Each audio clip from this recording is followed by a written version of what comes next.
Hi students, today we are going to discuss the first year chapter Mechanical Properties of Fluids. Okay, ఈరోజు మనము ప్రవాహుల యాంత్రిక ధర్మాలు అనే chapter ని చదవబోతున్నాము.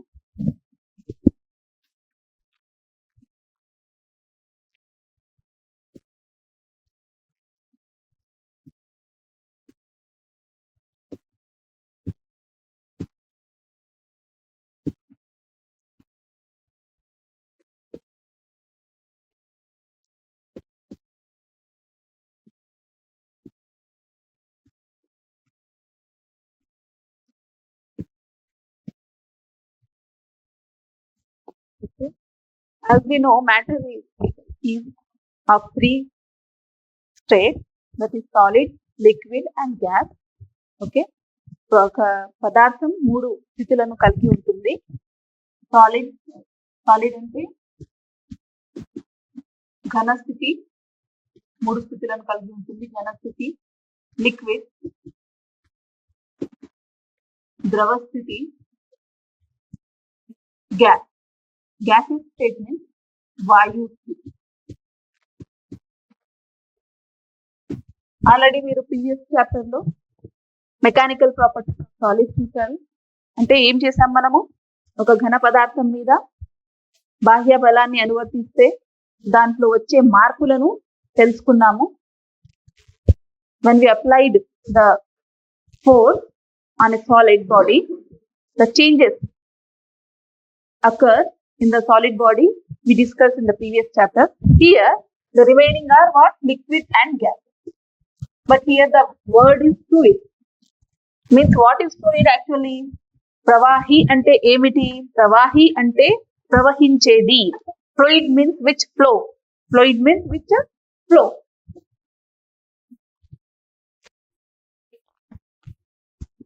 ఏం ఫ్లో అవుతుంది? Liquid and gas. As we know, water flows, air flows, నీరు ప్రవహిస్తుంది, గాలి ప్రవహిస్తుంది, ఇంకా మన శరీరంలో రక్తం ప్రవహిస్తుంది. The blood in our body is flowing. Okay, like that these are called as fluids. వాటిని ఏమంటాం మనము? ప్రవాహిలు. ప్రవాహిలు ప్రవాహిలు అంటే ప్రవహించేటివి. ఇవి ప్రవహిస్తాయి కాబట్టి వీటిని ప్రవాహి అంటాం. ఇప్పుడు మెకానికల్ ప్రాపర్టీస్ అంటే ఏం చేయాలి మనము? ప్రవాహుల మీద, సేమ్ ఘన పదార్థాల మీద బలాన్ని అనువర్తించి వాటిలో వచ్చే మార్పులను మనం తెలుసుకున్నాము. ఇక్కడ లిక్విడ్ అండ్ గ్యాస్, ద్రవ మరియు వాయుల మీద కూడా బలాన్ని ప్రయోగించి, బాహ్య బలాన్ని ప్రయోగించి అవి ఎలాంటి మార్పులను కలుగజేస్తాయి మనము తెలుసుకోవాలి. కానీ మనకేం తెలుసు? ఘన పదార్థాలు ఒక ఆకారాన్ని పొంది ఉంటాయి. Solid will have a definite shape, లేదా ఏదో ఒక ఆకారం ఉంటుంది. But liquid it takes the shape of the container. ఇది ఆ పాత్ర యొక్క ఆకారాన్ని తీసుకుంటుంది. మనం ఏ పాత్రలో వేస్తామో లిక్విడ్ ని, ఆ పాత్ర ఆకారాన్ని తీసుకుంటుంది. వాటర్ ను బాటిల్లో వేస్తే బాటిల్ ఆకారం, ఒక పెద్ద వెడల్పు గిన్నెలో వేస్తే ఆ గిన్నె ఆకారం, like that. Okay, and liquid will have volume also, definite volume, but it have definite volume ఉంటుంది, ఒక ఘన పరిమాణాన్ని కలిగి ఉంటుంది. కానీ గ్యాస్ కాదు. గ్యాస్ ఎలా ఉంటుంది? పాత్ర మొత్తం వ్యాపించి ఉంటుంది. ఒక గ్యాస్ ని మనం ఒక కంటైనర్ లో వేసినప్పుడు ఏమవుతుంది? It will occupy all the space in that container. Okay, so it will doesn't not have a definite volume. దీనికి ఒక నిర్దిష్టమైన ఘన పరిమాణం కూడా ఉండదు. అయితే ఈ రెండు కలిసి రెండు ప్రవహించగలుగుతాయి కాబట్టి వీటిని మనము ప్రవాహీలు అన్నాము.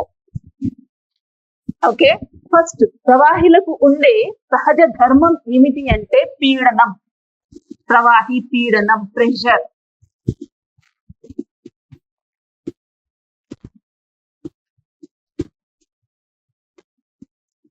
మనము వాతావరణ పీడనం న్యూస్లలో వింటాం. Okay, atmospheric pressure. అల్పపీడన ప్రాంతం ఏర్పడింది కాబట్టి తుఫాన్ వస్తుంది. ఓకే, ఈ రోజు బంగాళాఖాతంలో bay of Bengal has the low pressure area, so cyclone is coming. We heard like this already. Okay, ఏంటి పీడనం? ప్రెషర్. అంటే ఈ భౌతిక రాశిని మనము ఎలా కొలవాలి అంటే, ప్రెషర్ ని మనం P తో డినోట్ చేస్తే P is equals to F by A. అంటే definite by how we define means ఎలా నిర్వచించాలంటే ఏకాంక వైశాల్యం మీద పనిచేసే బరువు. The force acting per unit area. The force acting per unit area. What is F here? Here F is force and A is area. Force acting per unit area. Okay. Now what will be the units for this? As we know, the SI units of force is Newton, and for area it is meter square. So Newton per meter square are the unit of pressure. Newton per meter square పీడనం యొక్క ప్రమాణాలు. కానీ దీనిని మనము pascal అని కూడా చెప్తాము. Pascal ఏంటి? శాస్త్రవేత్త పేరు. ఇదేంటి? ఇది శాస్త్రవేత్త పేరు.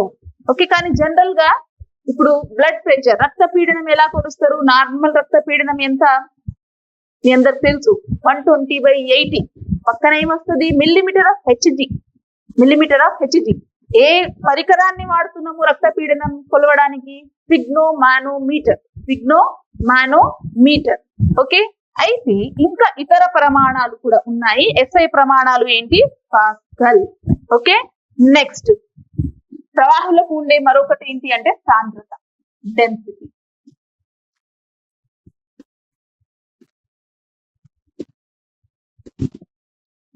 సాంద్రత లేదా డెన్సిటీ. అయితే దీనిని మనము రోతో సూచించవచ్చు, లేదా capital D. Any symbol in any text book ఏదైనా ఉంటది గుర్తు. రో అదేంటి? ఇది మన లెటర్ కాదు, గ్రీక్ ఆల్ఫాబెట్ రో. లేదా డెన్సిటీ అంటే క్యాపిటల్ D రాయొచ్చు మనము. అయితే ఏంటి? Mass by volume. M అంటే ద్రవ్యరాశి, V అంటే ఘన పరిమాణం. V అంటే ఏంటి? ఘన పరిమాణం. ఏ ప్రవాహికి యొక్క సాంద్రతను కొలవాలంటే దాని ద్రవ్యరాశి మరియు ఘన పరిమాణాన్ని భాగించాలి చూపిన విధంగా. అప్పుడు ప్రమాణాలు ఏమైతాయి మనకు? మాస్, ద్రవ్యరాశి ప్రమాణం ఏంటి? కిలోగ్రామ్. ఘన పరిమాణం ప్రమాణాలు ఏంటి? Metre cube. What is the unit of mass? It is kilogram. And what is the unit of volume? It is metre cube. So kg per meter cube is the unit of density. What is the unit? kg per meter cube. Okay, volume tells me length into breadth into height, meter into meter. So what we are getting? Meter cube. Okay, like that. Now dimensional formula, మితి formula కూడా రాయాలి మనము. కొత్త 2 భౌతిక రాశులను తెలుసుకున్నాం కాబట్టి వాటి యొక్క ప్రమాణాలు మరియు డైమెన్షనల్ ఫార్ములా, మితి ఫార్ములా రాయాలి. మితి ఫార్ములా న్యూటన్. ఫోర్స్ యొక్క మితి ఫార్ములా ఏంటి? mLT-2. ద్రవ్యరాశి ఇంటూ త్వరణం, mass into acceleration. Newton second law. F is equal to ma, mLT-2. Area, length into breadth. It depends on the shape, but it is having 2 dimensions of meter, so it will be L square. 1 L gets cancelled. So what will be getting the dimensional formula of pressure? mL-1 T-2. Dimensional ఫార్ములాను మనం square brackets లో చూపిస్తాము. ఇది మితి formula. పీడనం యొక్క మితి formula ఏంటి? mL-T-2. నెక్స్ట్ సాంద్రత యొక్క మితి ఫార్ములా రాద్దాం మనము. డైమెన్షనల్ ఫార్ములా మాస్ ఇప్పుడే తెలుసుకున్నాం. ఏం రాయాలి? Capital M. నెక్స్ట్ ఘన పరిమాణం L3. So mL power -3.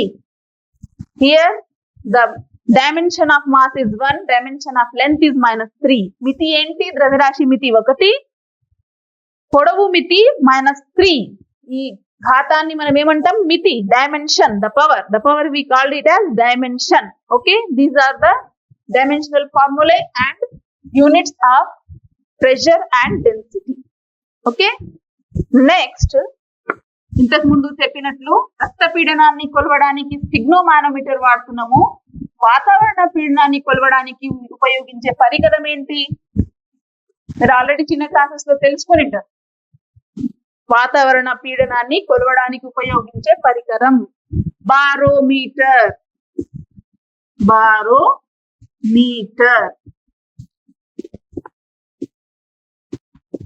మనకు తెలుసు మీటర్ అనగానే ఏదో పరికరం.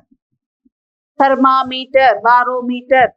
ఓకే, ఇది ఒక పరికరం. ఏం చేస్తుంది? వాతావరణ పీడనాన్ని కొలుస్తుంది. ఓకే, మనము నార్మల్ అట్మాస్ఫియర్ ఎంత అంటాము? At the sea level. Sea level తో ఎంత ఎత్తులో బారోమీటర్ లో పాదరసం ఎంత ఎత్తుకు చేరుకోగలుగుతుంది, అది మనము సాధారణ వాతావరణ పీడనంగా తెలుపబడతాం. జనరల్ గా బారోమీటర్ ఎలా ఉంటుందంటే, మనం చిన్న క్లాసెస్ లో చూసుకున్నా, ఇప్పుడు మన టెక్స్ట్ బుక్ లో చూసినా, ఒక పాత్ర తీసుకుంటాం. ఆ పాత్రలో మనము పాదరసం, మెర్క్యూరీ పాదరసం అంటే ఏంటి? Mercury. It is in liquid state.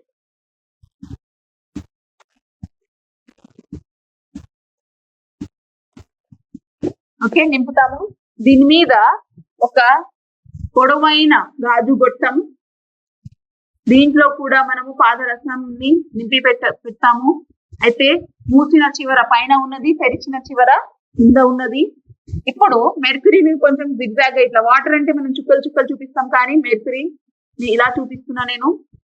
Okay, ఈ మెర్క్యూరీ ఈ గాజు గొట్టంలో ఎంత ఎత్తు వరకు చేరుకోగలుగుతుందో ఆ ఎత్తును మనం లెక్కిస్తే, సాధారణ వాతావరణ పీడనం ఉన్నప్పుడు ఈ పాదరసం చేరుకున్న ఎత్తు ఎంత అంటే 76 సెంటీమీటర్ ఆఫ్ HG అంటాం. This is one of the unit we are taking.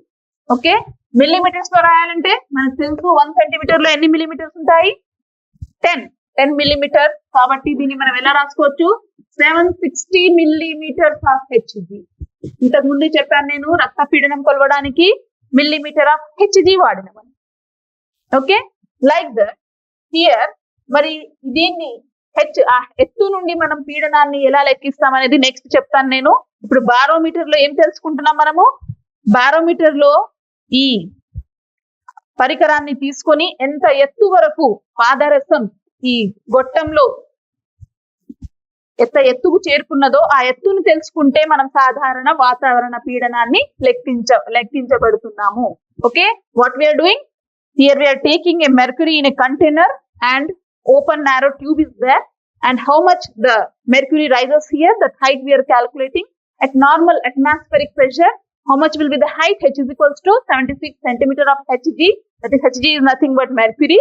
Or in millimeters, what we are saying is this is 760 millimeter of Hg. Okay, like that. This is barometer. It is used to measure atmospheric pressure. Okay, atmospheric pressure. Next, one more device is there, or we can say one more pressure is there, that is gauge pressure. Normal pressure and atmospheric pressure, and one more is gauge pressure. Okay, what is the gauge pressure means? Suppose in a liquid, in water, we immersed a body. Okay, this is the point A and this is the point B. Okay, and here at point A the pressure will be P1, at point B the pressure will be P2. Now this difference in pressure is called as gauge pressure. This difference in pressure is called as gauge pressure. A gauge pressure ni కొలవడానికి మనము వాడే పరికరం పేరు manometer. ఏం పరికరం అది? Manometer. తెలుగులో కూడా మనము మానోమీటరే అంటాము. స్పిగ్నో మానోమీటర్ చెప్పాం కదా, బ్లడ్ ప్రెషర్ కి ఏంటి? స్పిగ్నో మానోమీటర్.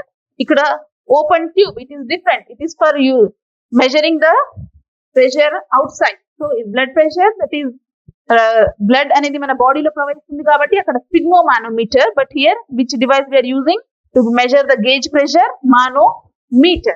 Okay, ఇది మనము ఎలా ఉన్నది అనేది మీరు టెక్స్ట్ బుక్ లో చూడవచ్చు. ఓపెన్ ట్యూబ్ మానోమీటర్ అనేది బొమ్మ ఉన్నది. ఓకే, నెక్స్ట్ ఇంకా కొన్ని యూనిట్స్ ఏంటి అనేది చెప్తున్నా నేను. Atmospheric pressure 1 atm is one more unit. 1 bar, BAR bar, is the other unit of pressure. Okay, atm and bar. Okay, and one more is what it is? Centimeter of Hg. 1 atmospheric means how much? This is 1.013 into 10 to the power of 5 Pascal. Actual unit is Pascal. In that, what is the value of the 1 atmospheric? How much is the pressure for 1 atmosphere? It is 1.013 into 10 to the power of 5. 10 to the power of 5 means 1 lakh Pascal. Next, 1 bar is 10 to the power of 5 Pascal. And one more is the torr, T-O-R-R, torr. 1 torr is 133 Pascal. 1 torr is 133 Pascal. These are the different units. Okay, you may get in the other competitive exams. Okay, for our exams, what is important? Mana exams kosam em important? Pressure, then definition, dimensional formula, and units. Okay, ఇది ఇతర ప్రమాణాలు. Next మనము సాంద్రతను నిర్వచించుకున్నాము. సాంద్రత అంటే ఏమనుకున్నాము? ద్రవ్యరాశి మరియు ఘన పరిమాణాల యొక్క నిష్పత్తి. ఇంకొకటి సాపేక్ష సాంద్రత. One more word is the relative density.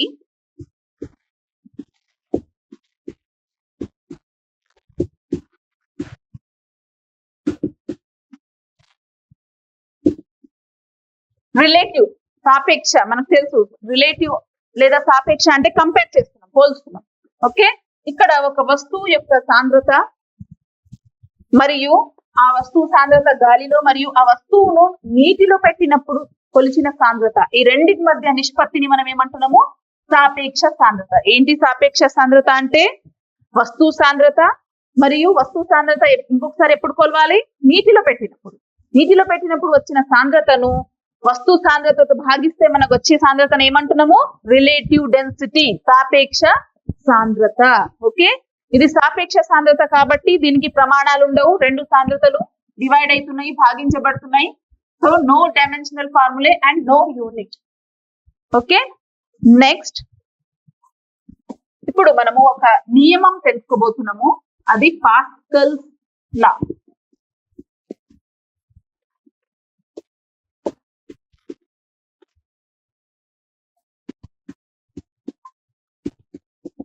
Pascal అని ఇంతకు ముందే మీరు విన్నారు. ఏంటి పాస్కల్? పీడనం ప్రమాణం. శాస్త్రవేత్త పేరు అన్నాను నేను. ఓకే, పాస్కల్ నియమం, పాస్కల్స్ లా ఏంటంటే మనం ఆల్రెడీ ఏమనుకున్నాము? Fluid which flows. Yes, which flows. Fluid means which flows. Okay, అయితే ఫ్లో కాకుండా ఉన్నప్పుడు ఎట్ రెస్ట్ లో కూడా ఉంటుంది కదా. When the fluid is at rest, okay, then what is happening? At the same height, in a fluid at the same height, the pressure is same. The pressure is same in all the points. The pressure is same in all the points. How we can define? When the fluid is at rest, at a point at the same level, which are at the same level, the pressure is same. This is called Pascal's law. Okay, this is called Pascal's law. Okay, this is important. Using this law, we are designing some devices. కొన్ని పరికరాలను తయారు చేసుకుంటున్నాము. Pascal's law. Okay, అయితే ఏంటి అంటే ఆ devices మీరు already hydraulic అని వర్డ్ వినేది. hydraulic brake, hydraulic lift,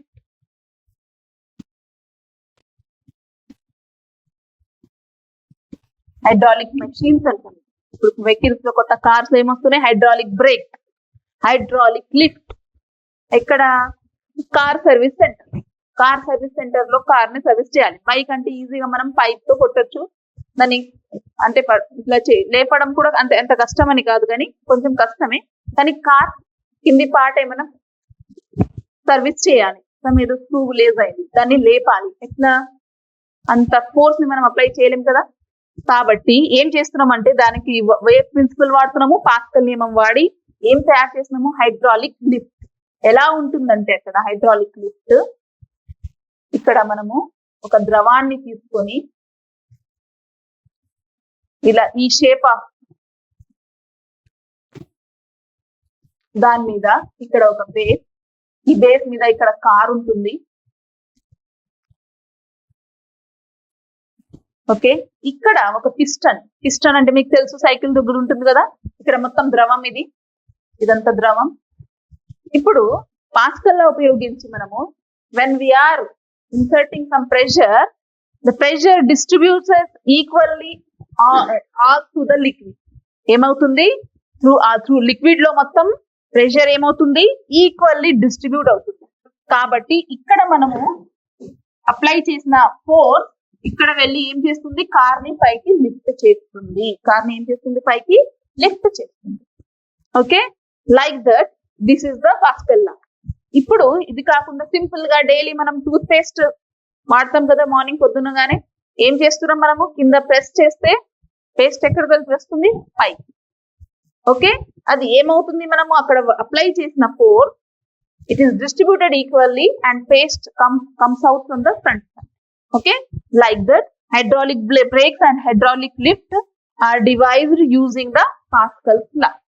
Okay, hydraulic telugulo kuda hydraulic antam manam, hydraulic యంత్రం. ఓకే, ఈ మధ్య కార్డ్ కి కూడా మనం పైన కింద స్టోరేజ్ పర్పస్ కోసం ఏం చేస్తున్నాము, హైడ్రాలిక్ లిఫ్ట్. జస్ట్ ఇటువైపు ప్రెషర్ అప్లై చేస్తే కార్డ్ మొత్తం లేస్తుంది పైకి. ఓకే, బెడ్ ది కాట్ ఉంటుంది కదా, మొత్తం మంచం ఇట్లా పైకి లేవగలుగుతుంది. Okay, this is Pascal's law. Next ఇప్పుడు మనం ఏంటి, ప్రవాహంల యొక్క పాస్కల్ నియమాన్ని తెలుసుకున్నాం. Next stream line. Next topic is stream line. Okay, ఈ స్ట్రీమ్ లైన్ అంటే చూద్దాం. ఒక ప్రవాహి ప్రవహిస్తున్నప్పుడు ఓకే, దాని చలనాన్ని చూపించే రేఖలు ధార రేఖలు ఏమంటాం, దీన్ని ధార రేఖలు. ప్రవాహి ప్రవహిస్తున్నప్పుడు ప్రవాహి చలనాన్ని చూపించే రేఖలను ఏమంటున్నాం మనము, ధార రేఖలు, స్ట్రీమ్ లైన్. ఓకే, అయితే ఫర్ ఎగ్జాంపుల్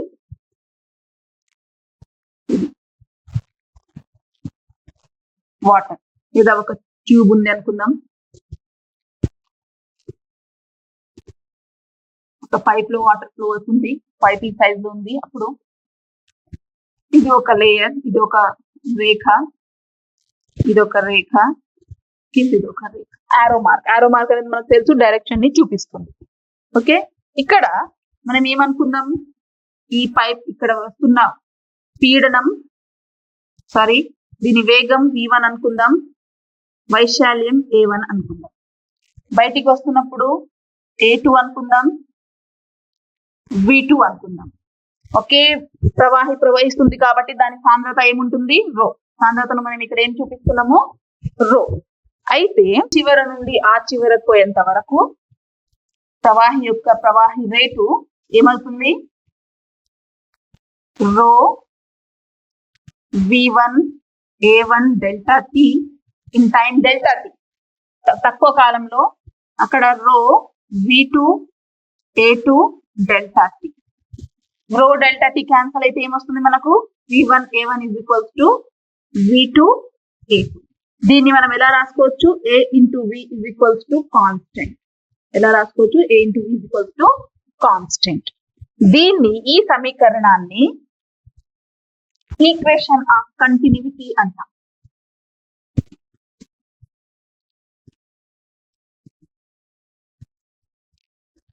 సాంతత్య సమీకరణం.